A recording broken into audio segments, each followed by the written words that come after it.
الحمد للہ رب العالمین والصلاة والسلام علی حبیبہ محمد وآلہ وصحبہ اجمعین اما بعد فاعوذ باللہ من الشیطان الرجیم بسم اللہ الرحمن الرحیم یا ایہا الذین آمنوا اتقوا اللہ حق تقاتہ ولا تموتن الا وانتم مسلمون صدق اللہ العظیم۔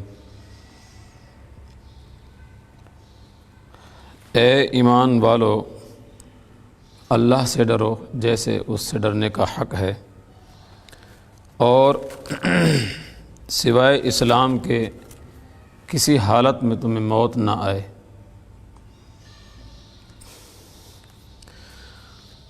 قرآن کریم نے تین طرح کے خطاب ملتے ہیں قرآن کریم کے اندر۔ دراصل وہ سارے کے سارے خطاب صرف دو قوموں کے ہیں،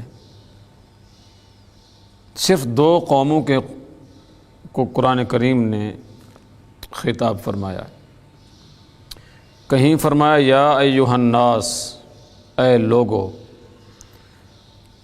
اس میں مسلمان بھی شامل ہیں، کافر بھی شامل ہیں۔ کہیں فرمایا یا ایھا الذین آمنوا، صرف مومنین کو مخصوص کر کے فرمایا، اور کہیں فرمایا یا ایھا الذین کفروا، یا ایھا الکافرون، یعنی کفار کو مخصوص کر کے فرمایا۔ بنیادی طور پر قرآن کے نگاہ میں صرف دو ہی قومیں ہیں، ایک مسلمان اور دوسرے کافر۔ کافر اور مسلمان کا جو مسلمان کا آپس میں دوسرے بھائیوں کے ساتھ ایمان کا رشتہ ہے، اس ایمانی رشتے میں بہت ہی مضبوطی ہے، اتنی مضبوطی کہ یہ ایمانی رشتہ صرف دنیا تک محدود نہیں ہے بلکہ آخرت کے اندر بھی یہ ایمانی رشتہ کام آئے گا۔ نبی کریم صلی اللہ تعالی علیہ وسلم نے فرمایا المؤمن کرجل واحد، کہ مومن ایک شخص کی طرح ہے، ایک آدمی کی طرح ہے، اور ایک جگہ فرمایا کل جسد، کہ ایک جسم کی طرح ہے۔ ان اشتکا عینہ ان اشتکا کلہ، کہ جب جسم کے کسی حصہ میں، یعنی آنکھ میں درد ہوتا ہے، تکلیف ہوتی ہے، تو اس درد اور تکلیف کو پورا جسم محسوس کرتا ہے۔ آگے فرمایا ان اشتکا رأسہ ان اشتکا کلہ، کہ اس کے سر میں درد ہوتا ہے تو پورا جسم اس درد اور تکلیف کو محسوس کرتا ہے۔ تو مومن بھی ایسے ہی ہے کہ مومن اور مومن کا رشتہ اتنا مضبوط ہے کہ اگر مسلمان بھائی کوئی تکلیف میں ہے، کسی پریشانی میں ہے، دکھ میں ہے، غم میں ہے، تو وہ تکلیف اور غم دوسرا مومن اور مسلمان بھائی بھی اس کو محسوس کرے، کیونکہ ان کے درمیان ایسا رشتہ ہے جس طرح کہ ایک جسم کی مانند ہوتے ہیں۔ اور دوسری جگہ نبی کریم صلی اللہ تعالی علیہ وسلم نے فرمایا المؤمن للمؤمن کالبنیان یشد بعضہ بعضا، کہ مومن دوسرے مومن بھائی کے لیے، مسلمان بھائی کے لیے ایک دیوار کی مانند ہے، جس طرح ایک دیوار دوسری دیوار سے مضبوط ہوتی ہے، اسی طرح مومن بھائی اپنے مومن بھائی کے ساتھ مل کر ایسے ہی مضبوط ہوتا ہے، ان کے درمیان ایسی ہی مضبوطی ہے، یعنی ایمان کے رشتے کی مضبوطی ہے۔ جس طرح دیواریں مل کر ایک مکان کو تعمیر کرتی ہیں، اسی طرح مومن بھی آپس میں بہترین بھائی چارہ اختیار کر کے ایک بہترین معاشرے کی تعمیر کر سکتے ہیں۔ لیکن شرط یہ ہے کہ جس طریقے سے اسلام نے ہمیں تعلیمات دی ہیں ویسے، تو فرمایا جو ایمان کا رشتہ ہے یہ بہت مضبوط ہے، اور اس کی مضبوطی اتنی ہے کہ اس کو موت بھی ختم نہیں کر سکتی، یہ آخرت تک جاتا ہے۔ اور نسبی رشتے صرف دنیا تک محدود ہیں۔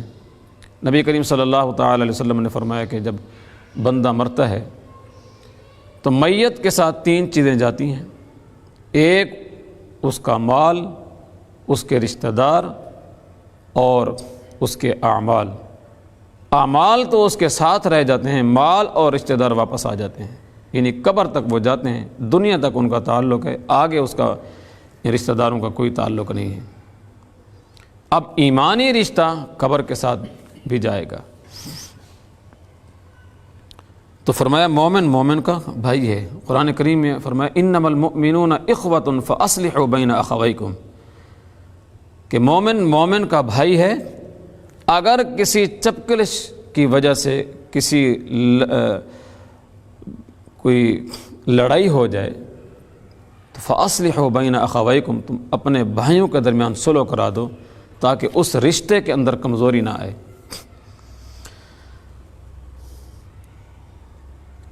تو فرمایا اتقوا اللہ، اللہ سے ڈرو۔ تقوی کیا ہے؟ قاسم فیوزات مولانا محمد اکرم اعوان رحمہ اللہ تعالی ارشاد فرماتے ہیں کہ تقوی کا معنی ڈر کر دیا جاتا ہے۔ اردو کا دامن اتنا تنگ ہے کہ تقوی کے معنی کا اظہار نہیں کر سکتی، کما حق ہو اس کے معنی کو یہ جو اردو ہے ادا نہیں کر سکتی۔ فرمایا ڈر تو درندے کا بھی ہوتا ہے، استاد کا بھی ڈر ہوتا ہے، اور بھی اس طرح کے مختلف ڈر ہیں جس کے ساتھ ہماری امیدیں وابستہ ہیں، ان کا بھی ڈر ہوتا ہے، اور ماتحت کو اپنے افسر کا ڈر ہوتا ہے۔ تو فرمایا یہاں کون سا ڈر مراد ہے؟ اس کو سمجھنے کے لیے حضرت نے فرمایا پہلے ایک چیز سمجھنا ضروری ہے، وہ ہے محبت۔ محبت دل کا خاصہ ہے کہ کوئی نہ کوئی دوست محبوب تلاش کرتا ہے کہ جس سے محبت کرے۔ تو فرمایا جب محبوب بنا لیتا ہے تو پھر اس کی رضا جوئی میں لگ جاتا ہے کہ کہیں کوئی ایسا کام، کوئی ایسی بات نہ ہو جائے کہ جس سے میرا محبوب ناراض ہو جائے۔ تو فرمایا یہ جو بندے اور اللہ کا تعلق آپس میں مضبوط ہوتا ہے، اس میں جو محبت پیدا ہوتی ہے، اس محبت کے ٹوٹنے کا یا اس محبت میں بال آنے کا، کمزور ہونے کا جو ڈر ہے، اس کا نام تقوی ہے۔ تو فرمایا اتقوا اللہ، اللہ سے ڈرو، اللہ کو چاہنے والے بنو، محبت کرنے والے بنو، اور اللہ سے ڈرو حق تقاتہ، جس طرح اس سے ڈرنے کا حق ہے۔ یعنی فرمایا کہ اللہ کے ساتھ جو محبت ہے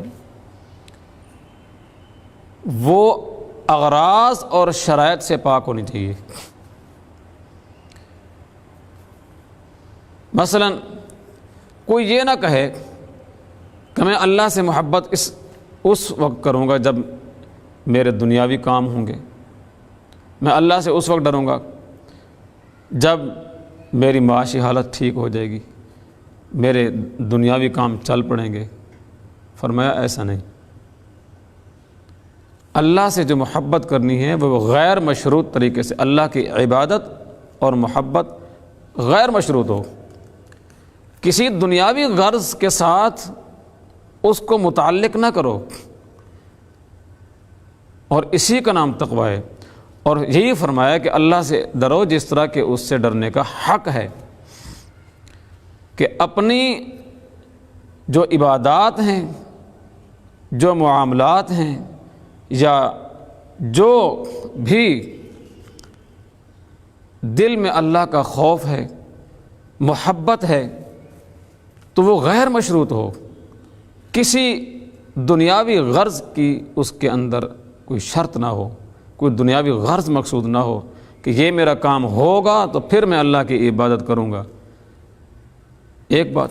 دوسری بات یہ ہے کہ دین کے ہر معاملے کو، ہر کام کو دنیا کے ہر معاملے کے اوپر ترجیح دو، اللہ کی بات کو، اللہ کی محبت کو، عبادات کو تمام دوسرے کاموں کے اوپر ترجیح دو، اسی کا نام تقویٰ ہے۔ فرمایا اتقوا اللہ حق تقاتہ، کہ ایسے ڈرو جس طرح سے اس سے ڈرنے کا حق ہے۔ ولا تموتن الا وانتم مسلمون، پھر یہ نہیں کہ درمیان میں تھک جاؤ، نہیں، اس محبت کو مرتے دم تک نبھا جاؤ۔ ولا تموتن الا وانتم مسلمون، ایمان اور مسلم ہونے کی حالت میں تمہیں موت آئے، یعنی اس حالت میں موت آئے کہ تمہارے دل میں تقویٰ ہو، اللہ کی محبت ہو، اللہ کی چاہت ہو، اللہ کی فرما برداری کے اوپر جو ہے تمہیں موت آئے، اس تعلق کو مرتے دم تک نبھا جاؤ، اور پھر یہ تعلق جو ہے اس میں کوئی بال نہیں آئے گا، موت بھی اس کو نہیں توڑ سکے گی، اس محبت کو، اس تعلق کو اللہ کے ساتھ جو یہ تعلق بنا، یہ جو اس تعلق میں جو مضبوطی آئی، اس کو موت بھی نہیں توڑ سکے گی۔ یعنی تم اس حال میں مرو کہ تم اس وقت مسلمان ہو، وہ ایمان کی حالت میں، یعنی اس محبت کو، اس تعلق کو ایمان کی حالت میں موت تک جو ہے اس کو نبھا جاؤ۔ ولا تموتن الا وانتم مسلمون، تمہیں موت اس حالت میں آئے کہ تم اس وقت اللہ کے فرما بردار ہو۔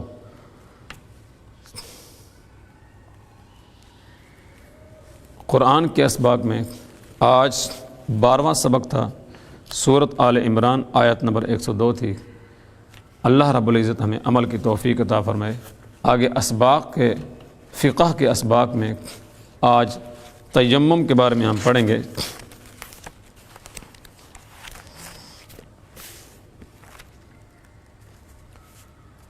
اس سے پہلے احادیث کے اسباق ہیں، احادیث کے اسباق میں سے سبق نمبر 14 اور حدیث نمبر 34 ہے، یہ حشر روزہ کورس کے صفحہ 154 کے اوپر موجود ہے۔ عن ابی ہریرہ رضی اللہ تعالی عنہ عن النبی صلی اللہ علیہ وسلم قال ایاکم والحسد، حسد سے بچو۔ حسد در حقیقت دل کی اس حالت کا نام ہے کہ کسی کی کوئی اچھی خوبی، کوئی کمال، کوئی اچھی حالت دیکھ کر دل میں کڑنا، خام خواہ کڑنا۔ اور عجیب بات یہ ہے کہ کسی کی اچھی خوبی یا اچھی حالت کو دیکھ کر دل میں کڑنا، یہ طلب نہ ہو کہ یہ خوبی میرے اندر پیدا ہو، بلکہ یہ طلب ہو کہ اس کو کیوں یہ خوبی ملی ہے، اس کی یہ اچھی حالت کیوں ہے، مجھے ملے نہ ملے، مجھے حاصل ہو نہ ہو، اس کے پاس بھی یہ نہ رہے، اس کو حسد کہا جاتا ہے۔ اور نبی کریم صلی اللہ علیہ وسلم نے فرمایا کہ حسد نیکیوں کو ایسے کھا جاتا ہے جس طرح کہ آگ لکڑیوں کو کھا جاتی ہے۔ اور پھر یہ حسد کرنا دراصل اللہ رب العزت کے خلاف ایک احتجاج کی صورت ہے کہ وہ بندہ اللہ کی تقسیم کے اوپر راضی نہیں ہے کہ اس کو تو اتنا کچھ عطا کر دیا، اتنی خوبیاں عطا کی، اس کو مال و دولت عطا کر دیا، اس کی حالت اچھی ہے، اور اس کے اوپر کڑتا رہے کہ یہ، اور پھر اپنی طلب بھی نہ رکھے، تو یہ گویا کہ اللہ کے خلاف ایک احتجاج کی صورت ہے، اور یہ بہت ہی خطرناک بیماری ہے۔ اور اس کو حدیث پاک میں مفسد اعمال بھی کہا گیا ہے کہ یہ اعمال کو ختم کر دیتی ہے۔ اور امام غزالی رحمہ اللہ تعالی نے حشر روزہ کورس کے اندر جو بیان کیا گیا، امام غزالی رحمۃ اللہ علیہ نے حسد کے 5 نقصان لکھے ہیں۔ نمبر 1، طاعت کا ضائع ہو جانا، نیکیاں ضائع ہو جاتی ہیں۔ نمبر 2، برائی کی تحریک ہونا، یعنی برائیاں جنم لیتی ہیں، مختلف قسم کے دل کے اندر برائیاں جنم لیتی ہیں۔ جب حسد ہوگا تو اس جس کے ساتھ حسد کر رہا ہے پھر اس کی غیبت بھی کرے گا، اس کی چغل خوری بھی کرے گا، اسی طرح اور بہت سی بیماریاں جنم لیں گی۔ رنج بے فائدہ، دل میں خام خواہ اس طرح کڑتے رہنا، اپنے آپ کو تکلیف میں رکھنا۔ کوری دل، یعنی اللہ کے احکام کی سمجھ جاتی رہتی ہے، کوئی بھی اللہ کا حکم سمجھ نہیں آتا اس کو۔ نمبر 5، حرمان و خذلان، یعنی محرومی اور رسوائی۔ جو بھی بندہ حسد کرتا ہے تو اس کو حاصل کچھ بھی نہیں ہوتا، صرف رسوائی اور محرومی کے علاوہ اس کو کچھ بھی حاصل نہیں۔ تو بہرحال یہ حسد بہت بڑی بیماری ہے، اللہ رب العزت ہمیں اس سے محفوظ رکھے۔ حدیث نمبر 35، عن معاذ بن جبل رضی اللہ تعالی عنہ ان رسول اللہ صلی اللہ علیہ وسلم قال ایاکم والتنعم۔ معاذ بن جبل رضی اللہ تعالی عنہ فرماتے ہیں کہ رسول اللہ صلی اللہ علیہ وسلم نے فرمایا کہ عیش کوشی سے بچو۔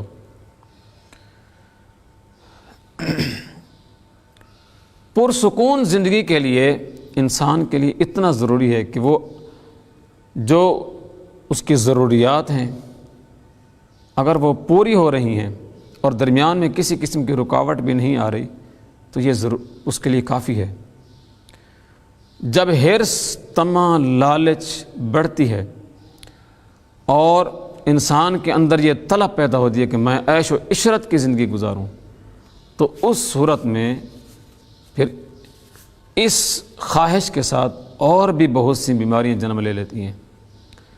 مثلا پھر مال کمانے میں وہ حلال اور حرام کی تمیز نہیں کرتا۔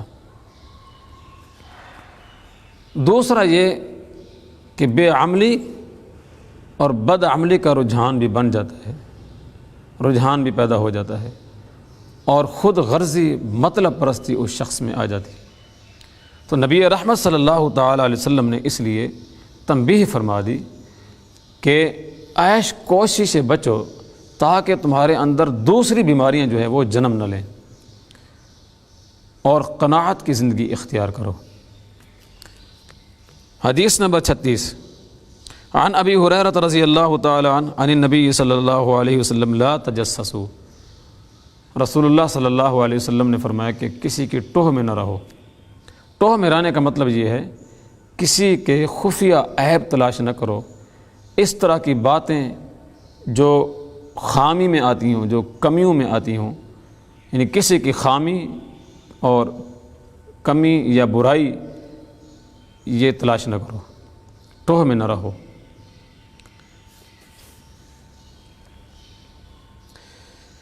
اس کے کئی مقاصد ہوتے ہیں۔ ایک مقصد تو یہ ہوتا ہے کہ جو بندہ عیب تلاش کر رہا ہے، کسی کے خفیہ عیب تلاش کر رہا ہے، تو اس کا ایک مقصد یہ ہوتا ہے کہ وہ اس کے عیب تلاش کر کے پھر اس کو رسوا کرے، لوگوں کے سامنے بیان کرے، اور اس کو لوگوں کے نگاہ میں حقیر کر دے تاکہ لوگ اس کو حقارت کی نگاہ سے دیکھیں۔ اور دوسرا یہ ہے کہ اپنی برتری، اپنی عظمت، اپنی وقعت کی ڈھاک بٹھا دے ان لوگوں کے اوپر جن کے وہ عیب تلاش کرتا ہے۔ تو یہ دونوں مقصد، دوسرا مقصد تو پہلے سے بھی خطرناک ہے، اللہ رب العزت اس سے میں محفوظ فرمائے۔ اور یہ گناہ بے لذت ہے، اس کی کوئی لذت نہیں، گناہ بے لذت کے معنوں میں آتا ہے۔ تو اس لیے فرمایا نبی کریم صلی اللہ علیہ وسلم نے، مزکی عالم نے، لا تجسسوا، کہ کسی کی ٹوہ میں نہ رہو۔ سبق نمبر 15، حدیث نمبر 37، عن ابن عمر رضی اللہ عنہ قال قال رسول اللہ صلی اللہ علیہ وسلم من تشبہ بقوم فہو منہم۔ رسول اللہ صلی اللہ علیہ وسلم نے ارشاد فرمایا کہ جو شخص کسی قوم کی مشابہت اختیار کرتا ہے تو وہ انہی میں سے ہے، اس کا شمار انہی میں سے ہے۔ کسی بھی قوم کی جو مشابہت اختیار کی جاتی ہے اس کی دو وجہ ہوتی ہیں۔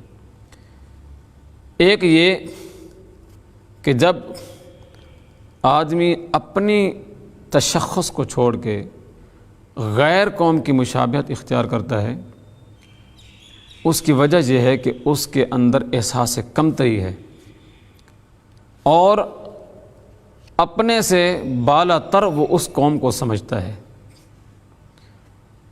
اور اپنی جو تہذیب ہے اس کو اپنانے میں حقارت محسوس کرتا ہے، عار محسوس کرتا ہے اور اپنی تہذیب اور کلچر کو گھٹیا محسوس کرتا ہے، تب جا کر وہ غیر کی جو ہے مشابہت اختیار کرتا ہے، ان کے عادات کو اپنا لیتا ہے۔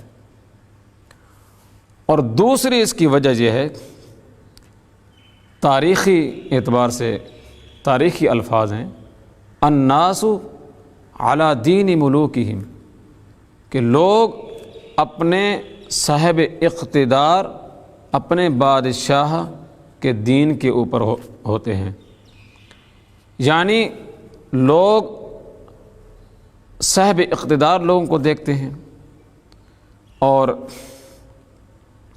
حکومت کے جو اشرافیہ لوگ ہوتے ہیں ان کو دیکھتے ہیں، وہ یہ دیکھتے ہیں کہ یہ ہم سے بلند ہیں، ہم سے اعلیٰ ہیں، برتر ہیں، تو پھر ان کی مشابہت اختیار کر لیتے ہیں، جو تہذیبی کلچر ہوتا ہے وہ چھوڑ دیتے ہیں، اور یہ دونوں صورتیں غلامی کی نشانی ہیں۔ کوئی بھی غلام قوم اس وقت کسی قوم کی مشابہت اختیار کرتی ہے کہ جب وہ اس کو اپنے سے بالا تر سمجھتی ہے، اس کو اپنا رہنما اور پیشوا مان لیتی ہے، اس وقت اس کی مشابہت اختیار کر لیتی ہے اور اپنے تہذیب اور اس کلچر کو چھوڑ دیتی ہے۔ تو اس لیے نبی کریم صلی اللہ علیہ وسلم نے فرمایا کہ جو شخص جس قوم کی مشابہت اختیار کرے گا تو وہ انہی میں سے ہے۔ اب مشابہت اختیار کرنے سے کیا مراد ہے؟ پہلے تو وجوہات ہیں کہ کس وجہ سے وہ اختیار کرتا ہے، اب دوسری بات یہ ہے کہ مشابہت اختیار کیوں کرتا ہے، مشابہت اختیار جو کی جاتی ہے وہ مشابہت ہے کیا؟ اس کی دو صورتیں ہیں۔ ایک صورت یہ ہے کہ جو عمومی ہے کہ تمام وہ عادات و اطوار، تمام وہ کلچر، ساری وہ تہذیب اور ثقافت جو غیر قوم کی ہے وہ ساری اپنا لیتا ہے، ان کی ساری عادتیں لے لیتا ہے۔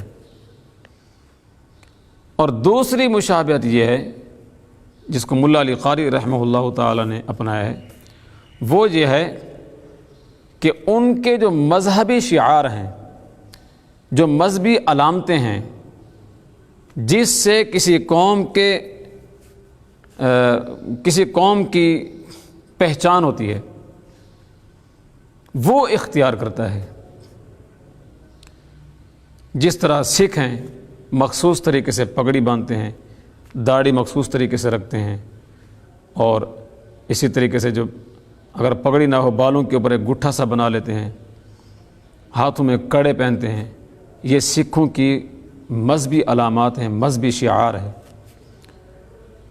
اسی طرح دیگر قومیں، تو جو لوگ اس طرح کے مذہبی شعار کو اپنائیں گے وہ اس مشابہت کے اندر آئیں گے۔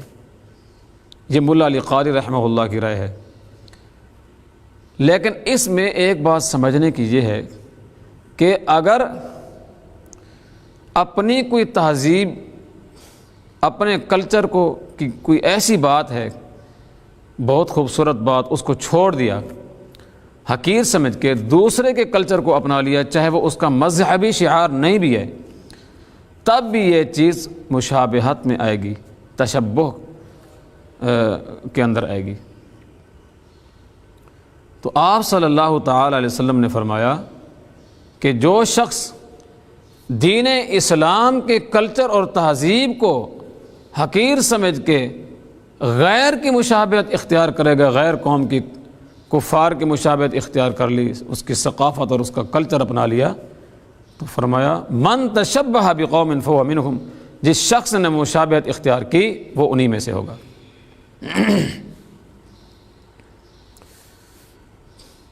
حدیث نمبر 38 عن عبد اللہ بن مسعود رضی اللہ تعالی عنہ قال قال رسول اللہ صلی اللہ علیہ وسلم رأس الحکمت مخافۃ اللہ. رسول اللہ صلی اللہ علیہ وسلم نے فرمایا کہ حکمت کی بنیاد اللہ کا خوف ہے، اللہ کا ڈر ہے. دانائی دو طرح سے ہے. ایک وہ دانائی ہے جس کا دنیا کے ساتھ تعلق ہے کہ جو جس شعبے کے اندر جائے کوئی شخص وہ اس کے اندر کامیاب ہو جائے، کامیابیاں حاصل کرتا جائے، کامرانیاں سمیٹتا جائے، تو اس کو کہتے ہیں یہ بڑا دانا ہے اور حکیم ہے، اس کو فلاسفر بھی کہتے ہیں. دوسری حکمت اخروی ہے کہ کوئی شخص آخرت کی تیاری میں لگ جاتا ہے، رسول اللہ صلی اللہ تعالی علیہ وسلم کی اتباع میں لگ جاتا ہے. فرمایا حقیقت میں اصل میں حکمت یہی ہے. تو ایسے شخص کے بارے میں رسول اللہ صلی اللہ علیہ وسلم فرمایا رأس الحکمت مخافۃ اللہ. خوف ڈر کو کہتے ہیں. ڈر مختلف قسم کا ہے، درندے کا ہے اور استاد کا ڈر ہے، کسی ما فوق کا ڈر، ما تحت کو افسر کا ڈر ہے، مختلف قسم کے ڈر ہیں. یہاں ڈر سے مراد یہ ہے کہ اللہ کے ساتھ جو محبت کا ایک تعلق ہے اس میں دراڑ آنا، اس میں بال آنے کا جو خوف ہے اس کو ڈر کہا جاتا ہے. تو مخافت اللہ سے مراد وہی ڈر ہے. اور ایک حدیث میں نبی کریم صلی اللہ علیہ وسلم نے فرمایا القیس من دان نفسہ وعمل لما بعد الموت، کہ دانا، عقل مند، فلاسفر، حقیقی اور صحیح دانا شخص وہ ہے جو موت سے پہلے موت کی تیاری کر لے. یعنی اس سے مراد بھی وہی حکمت ہے جس کے بارے میں رسول اللہ صلی اللہ تعالی علیہ وسلم نے ارشاد فرمایا، جس کی نشاندہی آقا نامدار صلی اللہ تعالی علیہ وسلم نے فرمائی.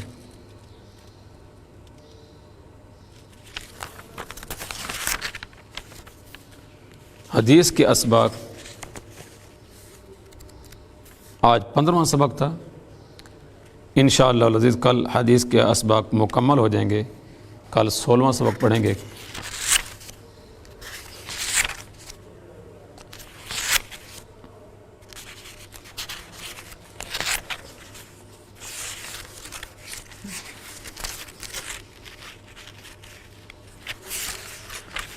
کل ہم نے نماز جنازہ، اس کے ارکان اور اس کی سنتیں، پھر اس کا طریقہ ہم نے پڑھا تھا.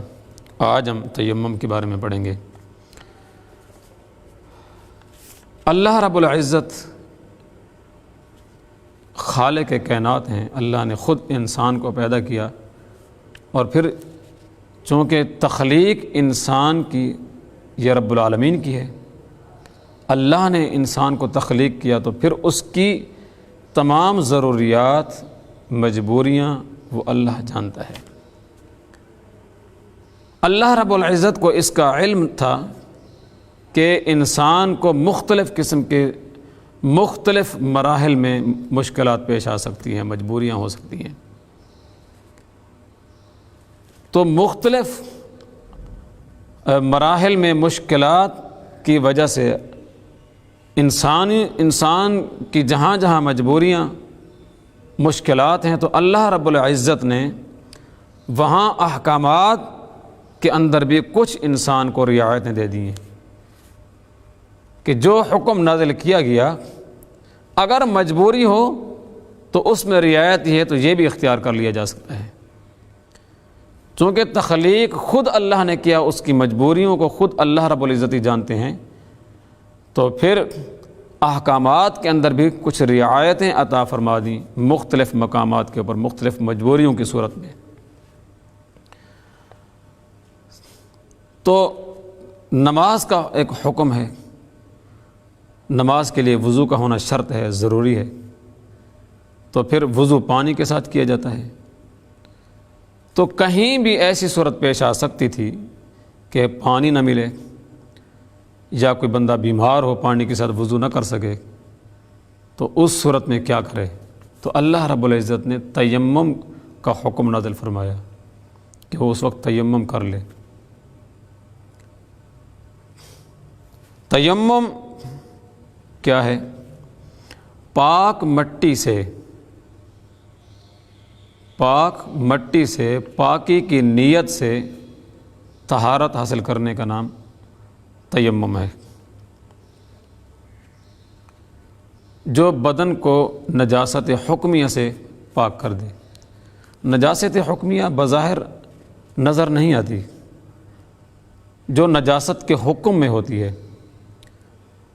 یعنی اب ایک نجاست تو ظاہری ہے جو ظاہری آنکھوں سے نظر آ رہی ہوتی ہے، اور دوسری نجاست جو ہے وہ نجاست حکمی ہے۔ ایک حقیقی ہے جو ظاہری نظر سے آتی ہے، دوسری حکمی ہے کہ بندہ حالت جنابت میں ہو یا جس وقت نماز کا ٹائم ہو تو وضو حالت حدث کے اندر ہو، تو اس کو نجاست حکمی کہا جاتا ہے۔ تو نجاست حکمی سے پاک ہونے کی نیت ہو پاک مٹی کے ذریعے تو اس کو تیمم کہتے ہیں۔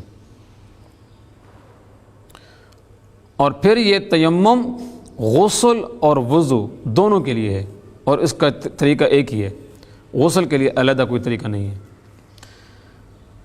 تیمم میں 3 فرائض ہیں۔ نیت کرنا، اچھا وضو میں نیت کرنا سنت ہے، تیمم میں نیت کرنا فرض ہے۔ اس لیے کہ وضو پانی سے کیا جاتا ہے، پانی کی فطرت میں ہے پاک کرنا،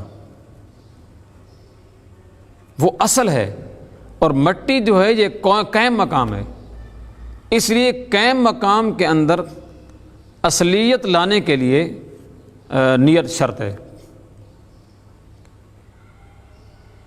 تیمم کے اندر نیت شرط اس لیے ہے کہ یہ قائم مقام ہے، اصل پانی ہے، اور پھر جس وقت اصل آ جائے تو قائم مقام ختم ہو جاتا ہے۔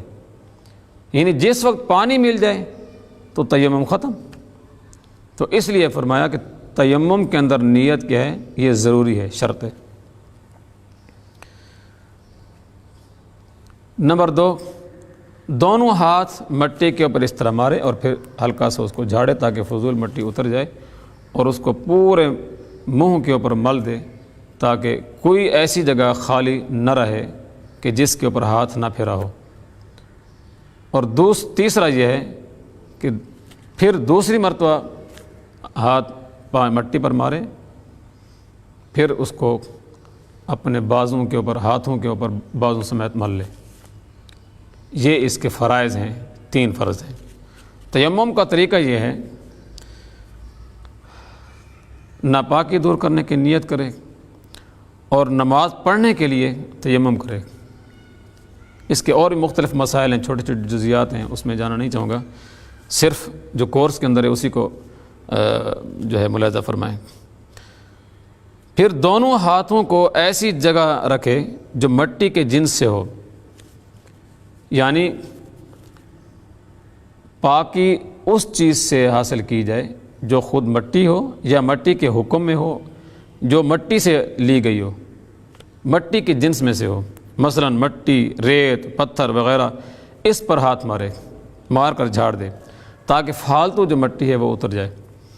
پھر دونوں ہاتھوں کو چہرے پر اس طرح پھیرے کہ کوئی جگہ خالی نہ رہے، ایک بال برابر جگہ بھی چھوٹ گئی تو تیمم درست نہ ہوگا۔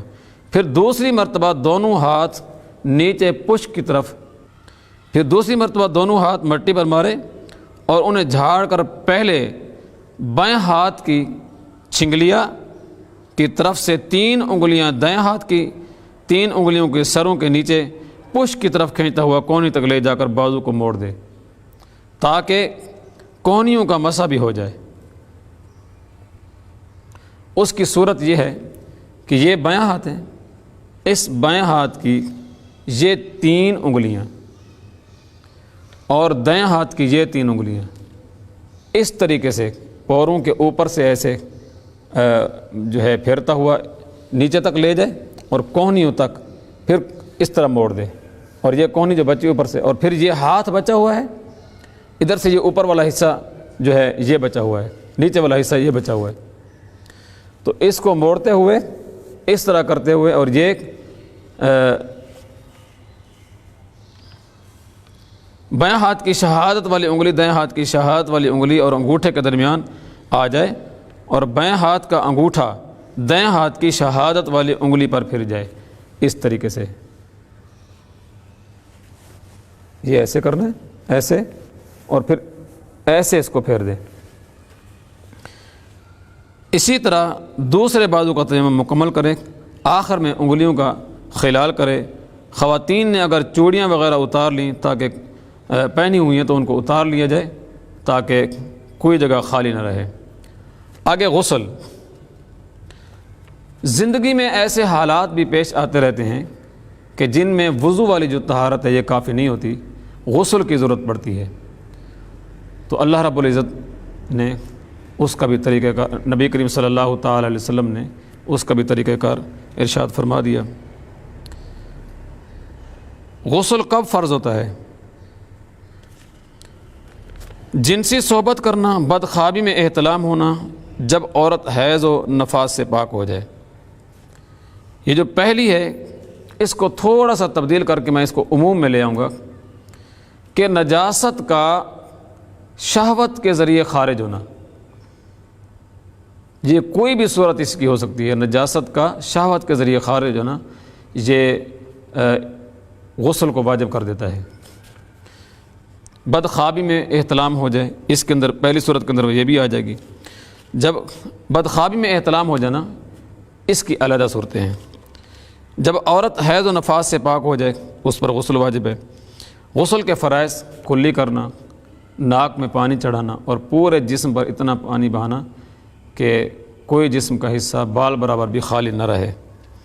سنتیں دونوں ہاتھوں کو گٹو تک دھونا، اور جہاں بدن پر نجاست لگی ہے اس کو دھو دینا، وضو کرنا، ناپاکی دور کرنے کی نیت کرنا، تمام بدن پر 3 بار پانی بہانا۔ وضو ایسے ہی کیا جائے گا جس طرح کے نماز کے لیے وضو کیا جاتا ہے۔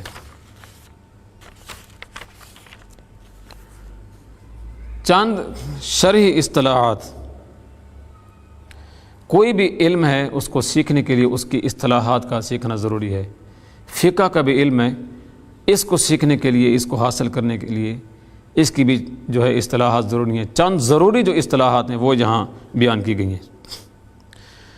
نمبر 1، فرض، وہ عمل جو دلیل قطعی سے ثابت ہو۔ دلیل قطعی کا مطلب ہوتا ہے کہ قرآن کریم کی آیت اس کے اوپر دلالت کر رہی ہو، قرآن کریم کے الفاظ سے ثابت ہو، جس طرح کہ اقیموا الصلاۃ، آتوا الزکاۃ، زکوٰۃ ادا کرو، نماز قائم کرو، یہ نماز کا حکم قرآن کی آیت سے ہے۔ ان الصلاۃ کانت علی المؤمنین کتابا موقوتا، نماز اپنے وقت پر فرض کی گئی ہے۔ اسی طرح آتا ہے وضو نماز کے لیے فرض ہے۔ یا ایھا الذین آمنوا اذا قمتم الی الصلاۃ فاغسلوا، اعضاء کو ذکر کر دیا گیا، فاغسلوا وجوہکم وایدیکم الی المرافق وامسحوا برؤوسکم وارجلکم الی الکعبین، سروں کا مسح کرو اور پاؤں کو ٹخنوں سمیت دھو لو۔ تو یہ اعضاء ذکر کر دیے گئے ہیں، تو یہ فرض ہے۔ واجب وہ عمل جو دلیل ظنی سے ثابت ہو۔ دلیل ظنی میں چونکہ تھوڑا سا تفصیل ہے تو اس جو ساتھی اس کو دیکھنا چاہے تو وہ فقہ کی کتابوں کی طرف رجوع کر لیں۔ نماز میں واجب رہ جائے تو سجدہ سہو لازم آتا ہے۔ سنت وہ عمل جو رسول کریم صلی اللہ علیہ وسلم سے ثابت ہو، یعنی جو نبی کریم صلی اللہ تعالی علیہ وسلم کے عمل سے ثابت ہو اس کو سنت کہا جاتا ہے۔ ترک سنت گناہ ہے، نماز میں غلطی سے سنت رہ جائے تو نماز ہو جاتی ہے، لیکن اس سنت کے جو اجر و ثواب ہے، جو اس کی برکت و انورات ہیں، اس سے محروم رہ جاتا ہے۔ مستحب وہ عمل ہے جو حضور صلی اللہ تعالی علیہ وسلم نے پسند فرمایا ہو، اس کو کیا ہو، اور اس کا حکم یہ ہے کہ کرنے والے کو ثواب اجر ملے گا، نہ کرنے والے کو گناہ نہیں ملتا۔